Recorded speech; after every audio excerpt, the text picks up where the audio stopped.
Je vous laisse tranquillement arriver. On va attaquer au fur et à mesure. Vous entendez certainement un petit peu de musique. Je suis en live. Mais oui.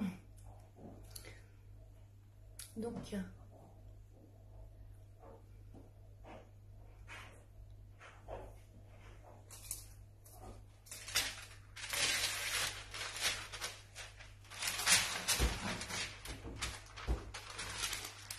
alors, ce petit papier-là, c'est ce que vous trouvez dans le carnet pour le papier pastel mat. Je fais de la publicité, mais c'est pas sponsorisé, je le répète, hein, parce que souvent on s'imagine des tas de trucs. Donc c'est pastel mat, c'est de la marque Clairefontaine si vous reconnaissez, c'est à l'envers, mais je suis désolée, je préfère regarder comme ça pour être sûr qu'on ait une bonne visibilité du dessin. Vous avez plusieurs coloris. Malheureusement, on ne peut pas acheter que un bloc de bleu ou que un bloc de lit de vin ou que un bloc de bleu clair. Par contre, vous pouvez acheter les blocs anthracite et blanc dans cette marque et le pastel mat. On est sur du 360 grammes par mètre carré.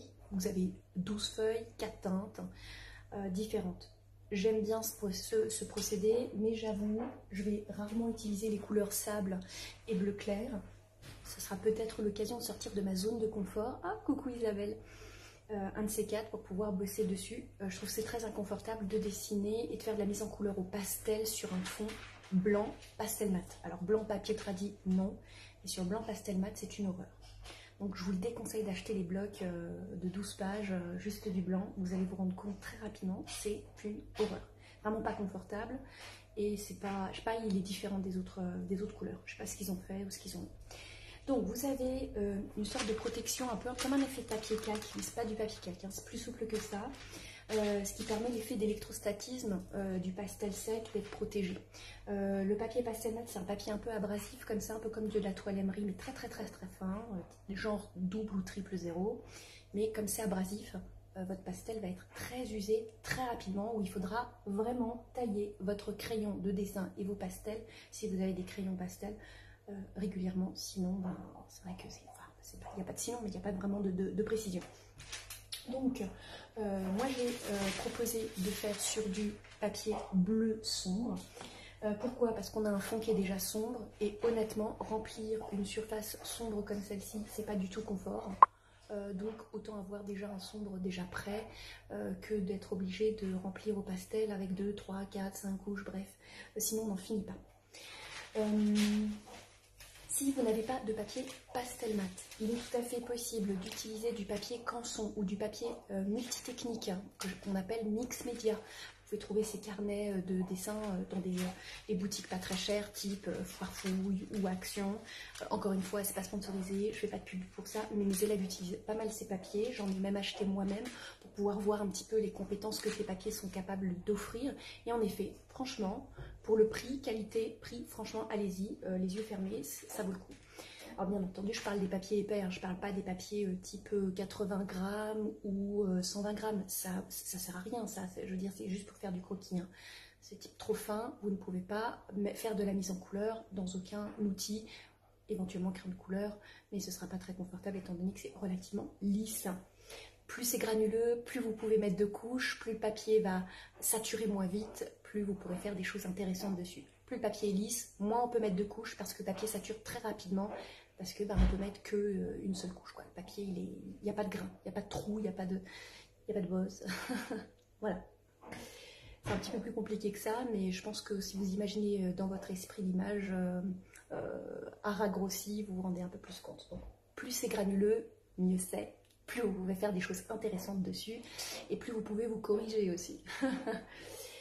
Ensuite, donc vous pouvez utiliser ces types de papier et vous pouvez les peindre. Mais attention, pas à l'acrylique pur. C'est-à-dire, je prends la peinture, la pâte et je la pose et je fais mon aplat. Nix, les amis. Sur de l'acrylique, on ne peut pas dessiner avec un autre outil maigre. Maigre, pastel sec, crayon de couleur, aquarelle. On ne peut pas. L'acrylique est trop glissante, donc ça revient à dessiner sur du papier lisse type 80, type papier machine à imprimer. Donc je vous invite à colorer votre papier mix média ou colorer votre papier canson avec un lavis. beaucoup d'eau. Enfin, quand je dis beaucoup d'eau, on va dire 50% d'eau, 50% d'acrylique, ou alors à l'aquarelle, en mettant 2-3 couches de couleurs successives après séchage de chacune des couches. Si votre papier gondole, on passe un coup de fer à repasser entre chaque couche, ça permet de pouvoir retrouver un papier relativement ferme, mais lisse, enfin droit, sans crevasse, sans creux, sans boursouflure, d'accord? On pchite un petit peu au dos avec de l'eau et on passe le fer à repasser, ou alors un bon coup de vapeur, donc de l'humidité, et ensuite on repasse à sec par-dessus l'humidité du papier pour sécher le papier, d'accord? Au dos, pas du côté où vous avez mis la couleur. Je ne sais pas comment réagiront les pigments des peintures que vous aurez mis dessus. Je ne connais pas toutes les marques, j'en connais pas mal, mais pas toutes. Donc, on ne prend pas de risque, d'accord? Une fois que vous avez votre fond sombre qui est prêt, pour vraiment anticiper sur ça, alors bien entendu, je vais rajouter quelque chose de plus sombre que mon fond bleu, mais je ne serai pas obligée de remplir sur un fond blanc et de mettre des couches et des couches et des couches. C'est gonflant, au pastel, c'est vraiment gonflant. Pour ceux qui n'ont pas de pastel ou qui n'aiment pas les pastels, il est tout à fait possible sur ce type de papier de dessiner avec des crayons de couleur aquarellables. J'ai fait plein de dessins avec des crayons de couleur aquarellables sur ce type de papier. C'est un vrai bonheur, c'est très plaisant. Encore une fois, on peut mettre pas mal de couches. Par contre, votre mine va être vraiment abrasée, c'est-à-dire qu'il faudra tailler régulièrement votre crayon pour ce type de papier. Si vous utilisez cependant papier canson ou type papier mix média, ce sera comme un papier traditionnel. Voilà, l'avantage c'est encore une fois qu'on peut mettre pas mal de couches dessus, on peut se rectifier, on peut améliorer son dessin. Yes Isabelle, on s'éclate. Bon, on va faire une petite analyse du dessin. Vous voyez, j'ai deux photocopies. La première, c'est le format normal. La deuxième, c'est un format avec une composition un tout petit peu plus écartée au niveau de la... j'ai pris un gros plan pour avoir quelques détails. Hein. Sinon, je prends mon téléphone, j'agrandis le format de mon image que j'ai pris sur mon téléphone, voilà, ou sur une tablette. Si vous avez votre image sur une tablette, vous pouvez ragrandir l'image. D'accord? Donc, moi, je vais me baser sur cette compo parce que ce qui me plaît bien, c'est de voir la totalité là de cette magnifique queue nageoire du combattant. On se rend compte que c'est bien deux mâles, ils sont en train de... Ils ne se cherchent pas pour des câlins, hein. Les femelles ne sont pas aussi jolies, c'est très rare, ça peut arriver, mais c'est très rare. Là, je pense honnêtement que c'est deux mâles qui sont en train de se bagarrer, enfin, qui vont passer l'action bagarre. Et je trouve que c'est très intéressant, on pourrait l'assimiler à un couple, mais en effet, ce nom n'est pas un... Donc, à nous de mettre en valeur le côté ou amoureux du couple qui s'enlacent et puis qui font une sorte de danse du câlinou, ou alors de renforcer ce côté un peu bagarre colérique. Honnêtement, j'aime pas vraiment l'agressivité, c'est pas trop mon truc, mais j'adore ce poisson, donc on verra ce qui va en ressortir au fur et à mesure de l'avancée du dessin et par rapport à mon geste, plus ou moins doux, plus ou moins souple ou plus ou moins agressif.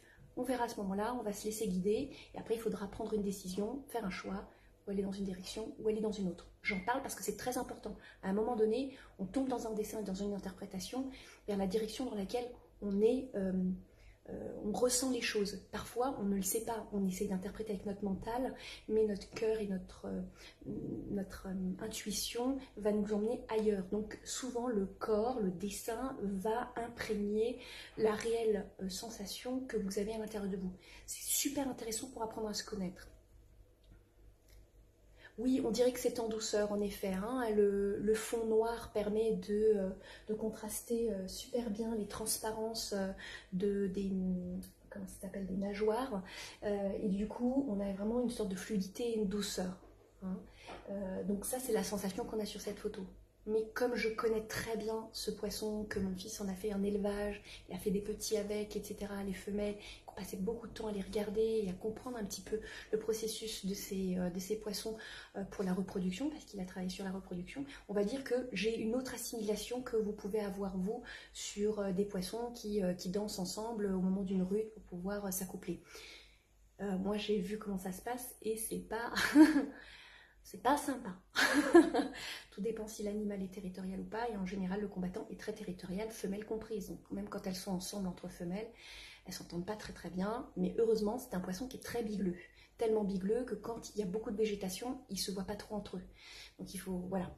Mais Tout ça, on va laisser faire ce que mon subconscient va vouloir laisser imprégner et vous, il va peut-être faire ressortir autre chose. Je vous préviens juste à l'avance. Mon dessin ne va pas refléter la même chose que ce que vous voyez et ce que vous avez imprégné. Donc on aura tous des dessins différents, d'accord? Voilà. Donc, on va passer à l'action du dessin. Donc on analyse l'image. Oui, c'est une taupe. Il est vraiment bigleux, il a des gros yeux, mais il est vraiment très bigleux. Et c'est pas plus mal, parce que quand il y a deux mâles vraiment très proches l'un de l'autre, quand ils se bagarrent, c'est jusqu'à la mort. Donc vaut mieux pas qu'il se voit trop, parce que sinon cet animal ne pourrait pas se reproduire vraiment. Et quand il est dans un espace très serré et très confiné, on croirait éventuellement que cet animal, en fait, on ne respecte pas son environnement. On se dit, ouais, le pauvre, il est tout coincé. Et en réalité, il adore être dans un espace tout serré, tout confiné, parce qu'en fait, tout ce qu'il voit, c'est tout ce qui est très très près de lui. Et ça le rassure, c'est en sécurité. Donc, il a besoin d'être dans un environnement tout serré. On verra qu'il viendra se coincer toujours dans les feuilles, toujours contre la plaque du carreau, et puis éventuellement quelque chose le plus serré possible pour pouvoir se sentir en sécurité. C'est comme ça. Donc, quand on les met dans des toutes petites boîtes, ça ne les dérange pas. Au contraire, ils adorent. Voilà. On va faire l'analyse de l'image juste ici. Ouais, c'est bizarre, hein. On a fait pas mal de recherches sur ces animaux, mais quand on fait quelque chose et qu'on aime, eh ben, on s'informe et on va chercher toutes les infos possibles. Donc, on a, alors j'en parle souvent dans mes cours de dessin, j'appelle ça des lignes de force, on peut appeler ça des lignes de construction. En tous les cas, c'est ça qui va donner la partie harmonieuse ou la dynamique du dessin.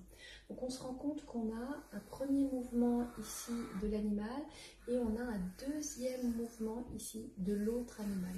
Donc c'est deux C qui rentrent en opposition l'un et l'autre, deux C comme ça, qui rentrent en opposition l'un et l'autre. Ce qui est intéressant, c'est que grâce à cette composition-là, l'œil du spectateur va rester à l'intérieur du mouvement et de la dynamique. Parce qu'on se rend compte que nous avons juste ici le mouvement là, et là nous avons l'autre mouvement qui ferme en fait la boucle. Donc, bon, après on a le sombre qui nous empêche de sortir, mais là nous avons les nageoires de l'animal qui sortent juste ici. Et ça pourrait donner la sensation, dans le type de composition dont on a déjà parlé, que l'œil du spectateur va sortir du format. Et en réalité, non, il n'en sort pas. Pourquoi? Parce que la composition de la photographie est faite de telle manière qu'en fait, on reste à l'intérieur de ce focus, juste là, où on a les deux têtes des deux animaux qui se rejoignent l'un et l'autre. Donc, on va essayer de composer de manière à avoir une dynamique en diagonale. Donc ça, c'est notre première ligne de composition. Et pour pouvoir avoir vraiment nos animaux qui soient dans un espace comme celui-ci. D'accord? Ensuite, on va installer notre rond qui est plus à gauche du format pour pouvoir faire rentrer l'œil du spectateur et pour pouvoir donner cette impression de spirale qui tourne autour. Et à partir de là, on pourra installer le premier C à l'endroit et le deuxième C à l'envers. C'est là qu'on aura exactement la composition, la dynamique de notre format et en employant la totalité du format. Moi, je suis sur quoi comme type de format d'ailleurs? Excusez-moi, 30 par 40. Je suis sur un 30 par 40. On n'est pas sur du A3, on est un peu plus grand qu'un 24 par 32, mais moi ça me permet de vraiment faire rapidement le dessin et de pouvoir avancer assez rapidement. Si votre dessin est plus grand ou plus petit, on s'en fiche, l'important c'est que ça vous plaise. Donc je vais un petit peu vous rapprocher de ça pour que vous puissiez bien voir ce qui se passe au niveau du format. Si vous avez des questions, n'hésitez pas à les poser directement, je reviendrai en arrière, ça c'est l'avantage de Facebook, pour pouvoir y répondre. On est d'accord? Donc là je vais être un petit peu dos à vous. Voilà. Moi j'ai un peu mal de verre. Voilà. Et voilà. Donc on va juste reprendre le dessin ici. Nous avons donc une première diagonale au centre. Je vais délimiter l'espace là et là. Alors vous l'avez encore une fois à l'envers. Moi je l'ai dans l'autre sens aussi. Bon, bien voilà, on va y arriver. Ensuite nous avons le rond juste ici qui nous permet de pouvoir positionner dans le format là. Et après, un premier C et un deuxième C qui nous donne la dynamique de nos poissons. On est OK? Allez, let's go. Donc, j'installe à main levée les diagonales, l'espace dans lequel je vais pouvoir positionner mes poissons. Ensuite, je positionne l'espace où je vais trouver les deux têtes de mes poissons. Ici, j'ai un premier C qui se dessine. Je vais avoir le premier poisson Et ici, je vais avoir mon deuxième poisson. Voilà, vous voyez, au niveau de mes traits, voilà, il n'y a rien de précis, hein. Coucou Jean-Michel. Il n'y a rien du tout de précis dans mes traits et on se rend compte de cette composition et de cette dynamique-là qui déjà nous englobe et nous donne la sensation que ça tourne. Hein, c'est super intéressant. Alors, maintenant que j'ai la dynamique de mes poissons, je vais installer le corps. Je vais passer par la colonne vertébrale. Si on marque bien, on a la colonne vertébrale ici de cet animal qui se trouve là, vous voyez, et ensuite elle disparaît et elle arrive pile poil au bord. Parce qu'en fait, je vois ici l'œil qui se trouve de l'autre côté, si on remarque bien. D'accord? Oui, le yin et le yang, exactement Isabelle. Et alors, on a le deuxième, où on a la colonne vertébrale, donc le milieu de l'animal qui vient là. Attendez, je vais le faire en gris. Elle vient là, et ensuite on a ça. Vous voyez ce qui se passe? Donc, on a un petit espace ici, on a un grand espace là. Donc, à l'action, on y va. Je vais installer.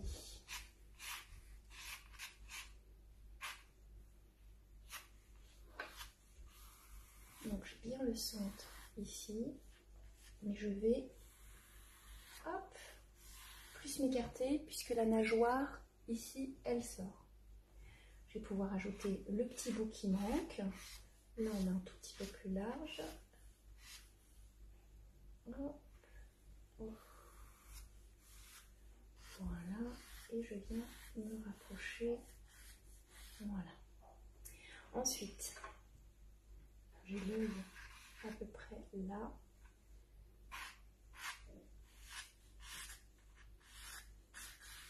Voilà, j'ai le corps des deux animaux qui sont installés. Enfin, du premier animal, pardon. Ensuite, je vais installer le deuxième, sachant que la ligne principale, elle viendrait, ouais, je pense à peu près ici.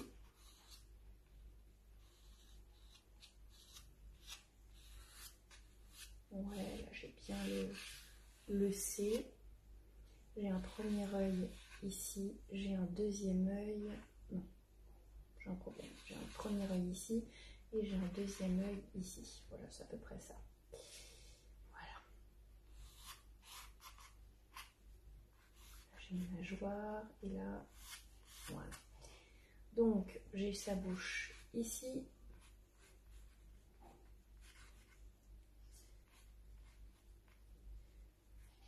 On a un gros côté ici, bien anguleux. Et ici, je vais avoir une sorte de déformation de son corps qui va revenir près de la colonne vertébrale et je vais retrouver l'autre côté de son corps. Voilà. On a à peu près ça. Je vais gommer un petit peu pour que vous puissiez vous en sortir, puisque c'est un petit peu le bordel.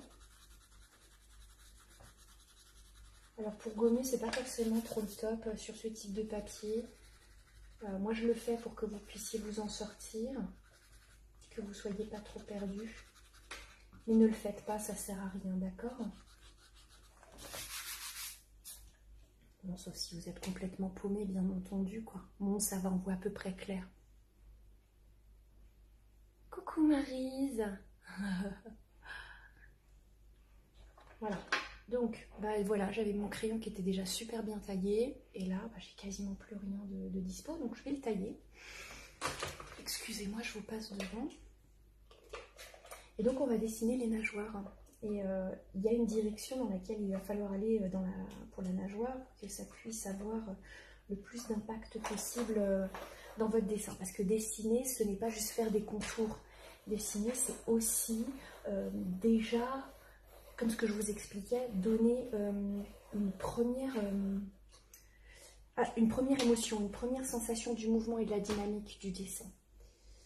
Donc, on a la queue qui vient, enfin la queue elle va venir se déplacer déjà ici. Et on va faire la queue de l'animal. Hop. On a quelque chose, j'ai vraiment envie de dépasser mon format, j'ai envie de le faire très très grand. Je suis presque influencée par celui-ci en fait, j'avoue. J'ai envie de sortir du format et de... Ouais, je vais m'écouter. Je vais m'écouter. Je le ressens comme ça, donc j'y vais. Donc là, j'ai la nageoire principale. Voilà. Et puis, je vais avoir son corps. Et donc, on va avoir des dynamiques comme celle-ci.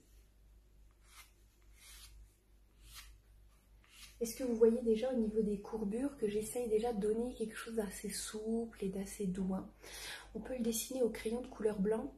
Alors, oui, tu peux. C'est ta toute première couche, Isabelle. C'est possible, mais seulement avec le papier pastel mat. Tu ne peux pas faire ça sur un papier mix média et canson. Pourquoi? On ne peut pas mettre du maigre sur du gras. Le crayon de couleur est plus gras que le pastel. Donc le pastel n'adhérera pas sur les parties où il y a du crayon de couleur, sauf sur ça. Pourquoi? Parce qu'il y a plein de grains, en fait, tout granuleux sur le papier. Et donc, ton crayon de couleur va se fondre dans tous ces grains et le pastel va pouvoir se superposer par-dessus avec beaucoup de facilité. Il faut beaucoup de couches pour pouvoir mélanger et estomper sur ce papier. Tu as large le temps, quoi. Non, je ne l'ai pas dit tout à l'heure. Je crois pas que j'ai donné cette spécificité. Voilà, donc on a les nageoires de celui-ci là qui vont vraiment, voilà.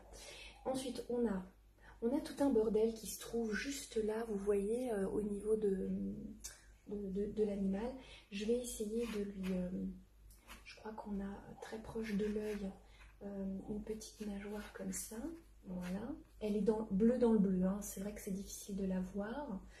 Et ensuite, on a quelque chose qui se forme juste ici. Je crois qu'il y a quelque chose juste en dessous, là, très proche de la tête. Et il y a un mouvement. Ça, c'est nos petites nageoires. Elles sont souvent très transparentes. Et il y a quelque chose qui part ici. Je suis en train de me dire, mais est-ce que sa tête, elle n'est pas assez petite, elle n'est pas trop petite? Écoutez, je vais la raccourcir, vous voyez. Allez, changement de dernière minute.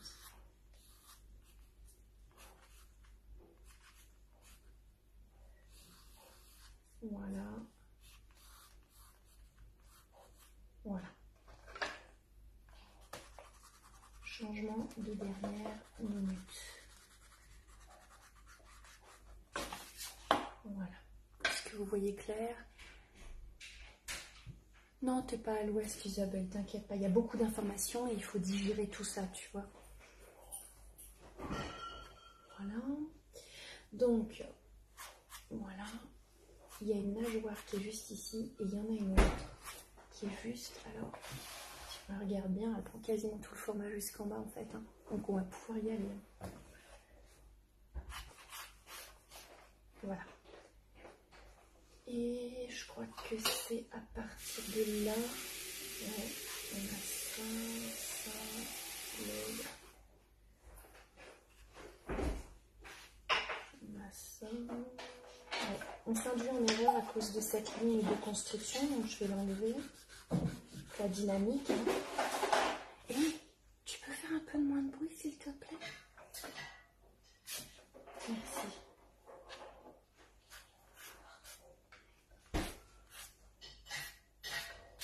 Voilà. Donc là, on a le dessin à proprement dit. Mais il n'y a rien qui se passe, hein. Strictement rien. On a juste installé notre dessin. Ce qui est intéressant, c'est juste la partie là qui tourne en fait.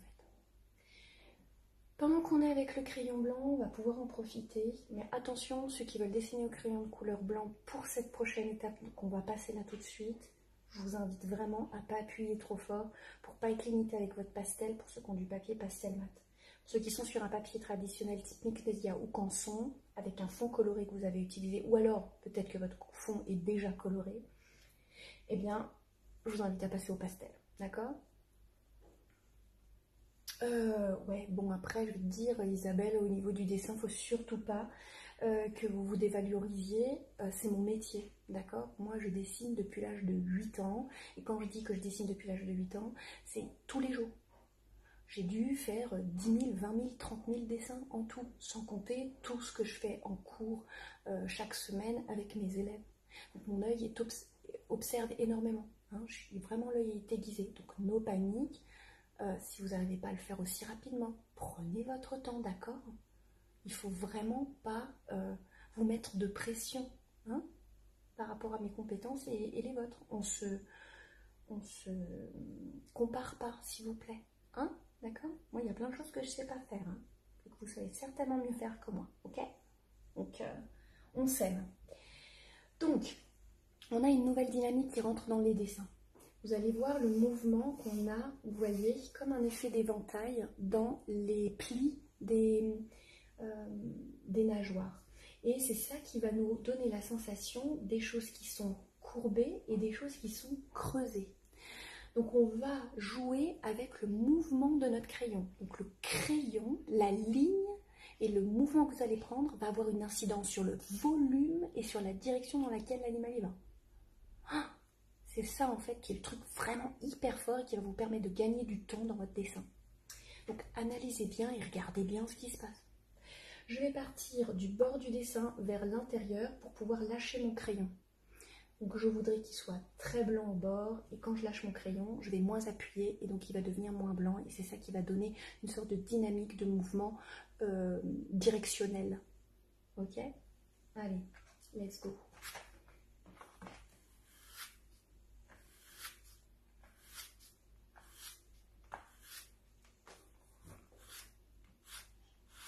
Est-ce que vous voyez ce qui se passe?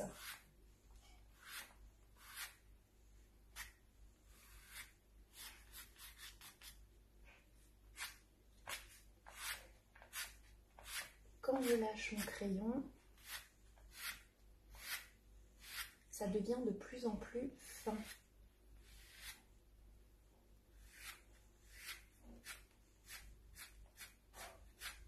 On va affiner le travail plus tard, hein, demain, pour à la prochaine séance. Hein. Là, on fait presque un S, si vous voyez bien ce qui se passe. Ça permet de faire passer cette partie-là devant, sur la colonne vertébrale qui se trouve là. Et cette partie-là permet de la faire passer derrière. On est d'accord? Ensuite, on va faire je crois que ça doit être la queue. Ouais, c'est la queue. Donc, je vais commencer par cette partie-là.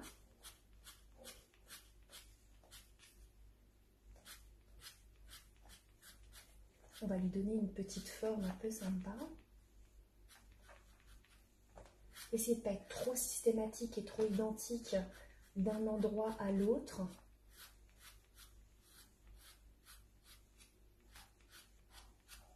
Que ça puisse donner quelque chose de très naturel à votre dessin. Ok?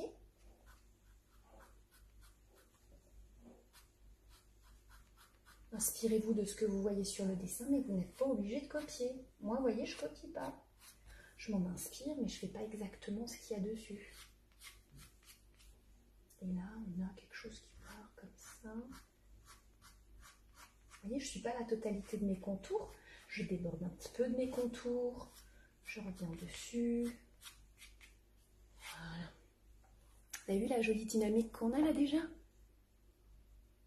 Oui Isabelle, toujours les couleurs claires en premier, surtout quand le fond est sombre. Hein, ça te permet de placer un maximum de luminosité. Et puis si jamais tu viens avec des couleurs plus foncées, tu les manges pas trop, tu sais te limiter dans ta quantité et ta longueur de ta ligne pour les couleurs sombres. Pour laisser vivre les blancs, hein, d'accord? Là, je pense que je vais en mettre un tout petit peu plus. Voilà, pour pas que ça soit trop mangé. Là aussi.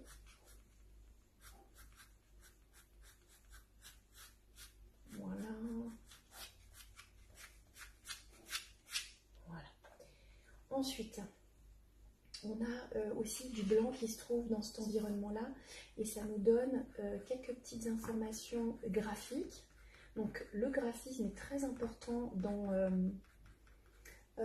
le dessin et souvent je vais faire quelques exercices à mes élèves sur comment faire des lignes souples, comment pouvoir faire créer des textures et des effets graphiques parce que c'est ça qui va donner l'effet de matière en fait. Si vous n'êtes pas capable de pouvoir faire plusieurs effets de matière avec un même outil, c'est vraiment difficile pour vous de pouvoir dessiner avec beaucoup de rapidité et puis de compréhension pour le spectateur. Hein. Ça ressemble à des plumes. Excellent. Bon, on verra quand il y aura le reste des couleurs. Hein. Bon.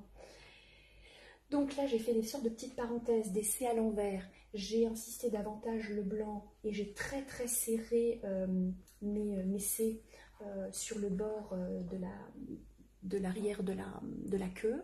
Et puis, j'ai espacé de plus en plus mes C en les faisant de plus en plus petits et en les faisant de plus en plus espacés pour que on puisse donner une impression de progression. Je me rends compte quand je regarde aussi mon dessin que on a un tout petit peu plus de blanc dans la partie haute et on a cet effet de dégradé qui se produit ici aussi. Voilà, donc dans la partie haute et dans la partie de l'angle. Je vais lui installer cette dynamique là. Voilà, bon, ça fait un autre sens, mais c'est très bien aussi, je vais la garder. J'espère que vous arrivez à voir ce qui se passe. On le verra mieux quand le bleu et le rouge s'opposeront, quand on aura, pardon, le bleu et le rouge s'opposeront, quand on aura une opposition chaud-froid de température, hein, parce que sinon, là pour l'instant c'est un petit peu vague pour vous et je comprends. Ensuite, qu'est-ce qu'on peut faire? On peut faire la nageoire qui se trouve juste ici. Donc on a quelque chose comme ça. Voilà. Donc, je dessine la forme principale et puis après, est-ce que je devrais pas vous faire est-ce que j'arrive à faire un gros plan? Et je vais vous mettre un tout petit peu, voilà, que vous puissiez mieux voir ce qui se passe. Voilà, donc je vais dans la direction interne, donc cachée derrière la nageoire, et ensuite je vais venir sur le bord pour pouvoir après venir vers l'intérieur. Donc en fait c'est ça qui va donner l'impression de je suis derrière, je suis devant. Ok? Ensuite, donc c'est important vraiment la lecture de votre image parce que si vous ne le faites pas, vous allez être complètement perdu. C'est vraiment impressif, hein. Je retaille mon crayon. Aujourd'hui on va avoir beaucoup de taillage de crayon. Demain ça sera un petit peu plus du remplissage, je dirais, avec quand même pas mal de détails et du mouvement et de la dynamique. Donc,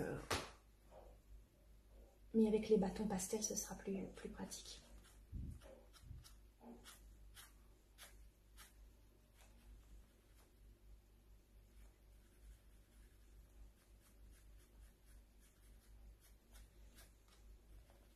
Voilà. Alors, comme dit, il y a beaucoup de blanc sur mon dessin, il y en a moins dans la réalité, mais comme je vous l'ai expliqué avant, le blanc se fait vite dévorer par les autres couleurs, donc il vaut mieux intervenir assez rapidement pour pouvoir rajouter assez de blanc pour pouvoir après que les blancs ne se fassent pas bouffer par les autres couleurs. Hein. Ensuite, on a au niveau de l'œil là, quelque chose qui est important parce que je vous ai fait un rond, mais en réalité on est sur un ovale. Ensuite, on va prendre l'œil ici et voilà, hop, hop, voilà. Et donc là on a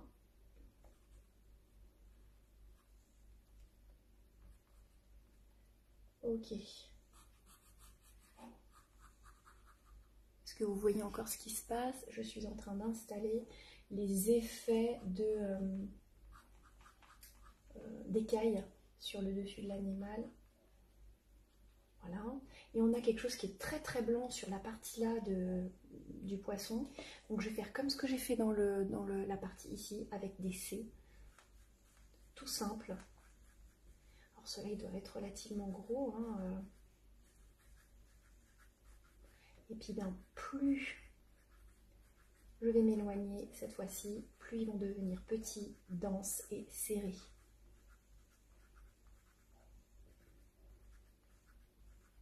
Attention, je vais faire un effet d'arrondi comme ça dans le mouvement et la dynamique de mes C qui deviennent de plus en plus couchés pour pouvoir donner la sensation qu'il y a une courbure. Et là, alors là, je vais venir très rapidement, très serré et penché. Hein.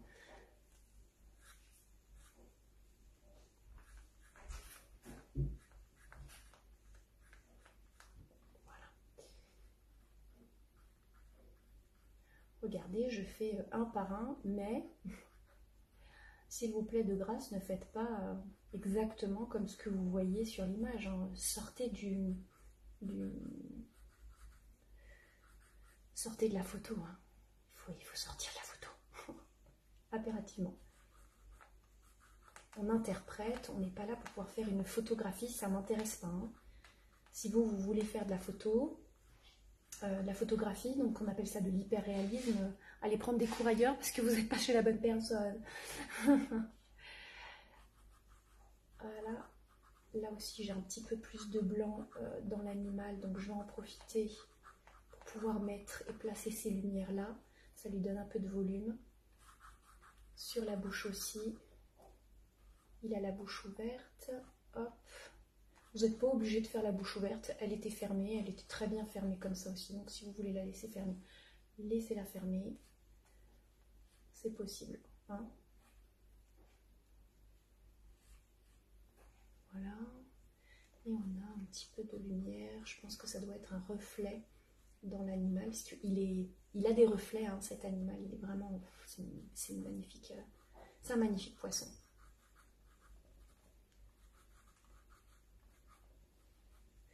Je vais un peu plus blanchir ici pour pouvoir renforcer l'effet de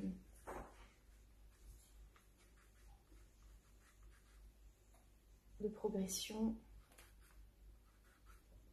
Voilà. Voilà, ça me convient et ça suffit pour le début. On va passer au bleu. Alors le bleu, je vais peut-être ouvrir le dessin, tchac tchac. Pour le bleu, on a du blanc, surtout dans la partie basse du dessin, enfin de son ventre. Et éventuellement, on a des jaunes ici. Alors les jaunes, je vais volontairement les mettre un petit peu en blanc pour pouvoir ajouter de la clarté quand je poserai mon jaune au pastel demain. Comme ça permettra de gagner en luminosité. D'accord? Et on a quasiment fini les loulous, je ne vais pas vous embêter plus longtemps, je vais faire un gros plan. Voilà. Voilà. Est-ce que vous arrivez à voir? Ouais, normalement ça devrait être bon. Alors, je vais juste lui dessiner un peu sa bouche. Il a la bouche en hauteur. Ils ont souvent, en fait, on a l'impression qu'ils ont, le menton qui monte, au niveau de la bouche.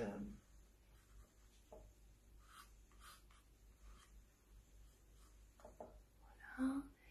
Et hop, j'attaque sur la partie basse et on aura fini, ok?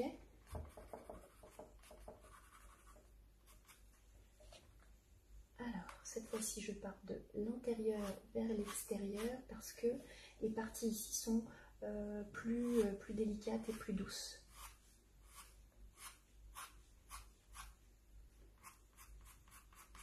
Voilà. Et donc, on a... Alors, si vous remarquez bien, on est plutôt sur une sorte de forme un petit peu hexagonale au niveau du dessin. Donc je vais faire des taches relativement épaisses, comme des sortes de petits rectangles un peu incurvés pour pouvoir donner un effet de gonflé, de bombé, parce que le sens de mon crayon va avoir une incidence sur le reste. Et je vais essayer de les serrer le plus possible, donc d'avoir très peu de bleu du fond qui les sépare. Hein. Alors, nous allons être comme des poissons dans l'eau. Ouais, c'est ça. Donc, je vous donne déjà des petites directions juste en bas pour qu'on puisse avoir, voilà.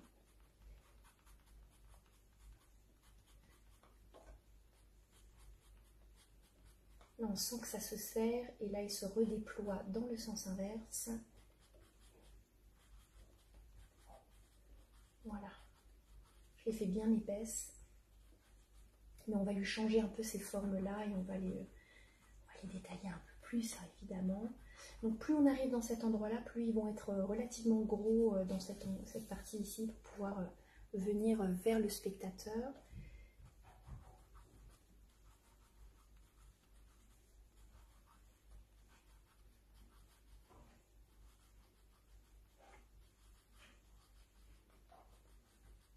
On va essayer de bien les serrer. Je crois que je dois avoir une, deux, trois, ouais, trois lignes que vous voyez la partie du bas? Oui, vous la voyez aussi. Hop. Là, je vais affiner, je vais faire de plus en plus petit. Voilà.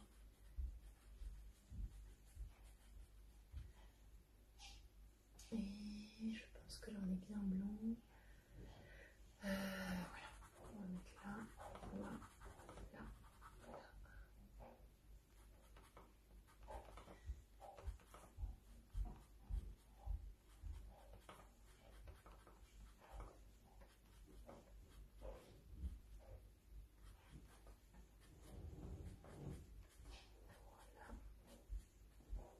Voilà. Et puis je vais en mettre des plus légères avec un bleu un tout petit peu plus fin, plus doux en fait. En fait, je ne vais pas appuyer trop fort avec le blanc. Vous voyez, je rentre en quinconce à chaque fois et je rétrécis la taille au fur et à mesure que je m'éloigne et que je m'approche de de la queue, juste ici. Après, on va avoir un mouvement qui va de plus en plus se décliner dans cette direction-là. Donc, vous pouvez peut-être vous faire ces effets incurvés. Et là, on va être dans ce sens. Ouais, et à partir de là, plutôt comme ça. Et à partir de là, on va aller dans le sens inverse. Voilà.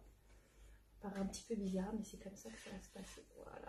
Hop, hop, hop, hop. Voilà. Vous voyez un petit peu ces lignes que je viens d'installer, c'est à peu près la direction dans laquelle on va aller avec nos écailles. Voilà, voilà. Un petit peu de blanc là-dessus. Et je pense qu'on a fini. On n'a pas besoin de faire davantage. Le reste va se placer avec nos couleurs. Hop là. Demain. D'accord? Je vais nous éloigner pour qu'on puisse avoir un petit peu de tout. Alors, bon, super Isabelle. Est-ce que vous avez des questions sur le dessin? Est-ce qu'il y a des peurs, des angoisses ou quelque chose? On se resservira du blanc, hein, et il va être inévitable à un moment donné pour pouvoir faire des couleurs pastel, pour pouvoir revenir dessus, parce qu'on peut revenir à volonté sur ce type de papier. On n'est pas trop limité dans les couches, au contraire, plus on en met, plus on peut estomper. Mais on ne va pas beaucoup estomper en vrai, hein. Sauf ceux qui éventuellement auraient du papier canson mix média. Je vous montrerai comment est-ce qu'on fait pour faire un effet d'estompage. Estomper et fixer. Là-dessus. Voilà. Donc, est-ce qu'il y a des questions pour la suite? Alors, je vous invite vraiment en live à poser des questions. Pourquoi? Parce que je ne reçois pas de notification des commentaires que vous me laissez sur les lives. Et donc, pour pouvoir voir s'il y a des messages qui sont rajoutés pour les personnes qui regarderaient le live en différé, eh bien, ils n'auront jamais de réponse. Il faut que moi, je regarde la totalité de la vidéo en même temps pour avoir les commentaires qui apparaissent au fur et à mesure de la vidéo. Bon, vous m'avez compris. Donc, ça me prend énormément de temps et vous doutez bien que je ne vais pas le faire à chaque fois. Je vous invite, si vous avez des questions, à me les envoyer. Message privé, c'est tout de suite plus pratique et comme ça, ça me permet de pouvoir y répondre en message privé. Très intéressant et instructif. Super Jean-Michel. Je croyais plus compliqué à réaliser, mais en fait non. J'adore quand on dit ça. Ça veut dire que j'ai réussi à simplifier les choses. Oui, souvent vos sujets, vous avez très peur d'aller dans des projets qui vous paraissent compliqués, alors qu'en réalité ils ne sont pas compliqués, ils sont juste plus longs. D'accord? La durée que vous allez y mettre dedans n'est pas une difficulté. C'est juste le plaisir d'y rester plus longtemps, hein. Le chemin qu'on parcourt en faisant son dessin est bien plus agréable que le résultat. Enfin, ça c'est à mon sens un plaisir. Une fois que le dessin il est fait, moi je le mets dans une pochette et j'en fais rien en vrai. J'ai juste pris le plaisir de l'avoir fait. Cyrielle, j'ai tenté sur fond blanc, pas de noir. Alors Cyrielle, je comprends pas ta question. Tu as dessiné ton dessin sur un fond blanc parce que tu n'avais pas de noir, c'est ça? C'est pas grave. Moi, ce que je proposais en début de séance, c'est éventuellement de colorer le fond avec un jus ou une aquarelle ou moitié d'eau, moitié d'acrylique pour pouvoir faire un fond coloré. si tu avais envie. Ça permet de faire gagner du temps, ça permet aussi de donner en crédibilité dans vos dessins que d'utiliser toujours le papier à fond blanc. D'ailleurs, en parlant de ça, j'en profite parce que je sais que je vais avoir quelques élèves qui vont se balader par ici, donc des élèves que j'ai en présentiel pour les cours de dessin. Les loulous, quasiment pas de papier blanc pour l'année prochaine, hein. On va être sur des papiers qu'on va préparer et d'autres qui sont déjà colorés, hein. Oui, voilà, pas de papier noir. J'ai pris en cours de route. Oui, oui, ok, ça marche, Cyrielle. Donc en fait, du coup, tu as lancé le dessin en même temps que moi. Eh ben, félicitations, t'es courageuse. Bon, mais si jamais tu as envie d'avoir un fond coloré une fois que tu auras terminé le dessin, je t'invite vraiment à regarder le début. Je donne des petites astuces pour pouvoir colorer son fond à moindre coût et rapidement et facilement plutôt que d'avoir un papier coloré. Hein, mais c'est pas grave si tu n'as pas de fond de papier noir, c'est pas un problème. Voilà, voilà. Est-ce qu'il y a d'autres questions, les blues? Non. Alors, je rappelle pour ceux qui vont regarder la vidéo en différé, laissez-moi vos questions en message privé. Je ne pourrai pas les lire en commentaire, c'est pas possible malheureusement. Donc, toutes les problématiques, voilà, il faudra me les poser. Yes, super Cyrielle. Il faudra me les poser en message privé, ça marche? Bon, je vous embrasse au plein. Je vais vous laisser tranquille pour pouvoir, je dirais, digérer. Et puis, on se voit demain 14h30 pour la suite des événements. Donc, on attaque la mise en couleur. Pastel sec, évidemment. Il y aura du crayon de couleur aquarellable aussi parce que j'adore. Et ça va être une grosse partie du remplissage en vrai, mais pas du coloriage. Hein. Chez moi, on ne fait pas du coloriage, on fait la mise en couleur, d'accord? Alors Marie, si tu pouvais simplifier la vie comme le dessin, je serais encore plus preneuse. Merci pour ce bon moment. Merci à toi Marie pour ton message. C'est adorable, ça fait plaisir. La vie, elle est plus simple qu'on ne le pense en vrai et on se la complexifie quand même, hein, faut le dire. Hein. Allez, on va rester sur ça. Je vous embrasse tout là et je vous dis à demain 14h30 pour la suite. Bisous, bye.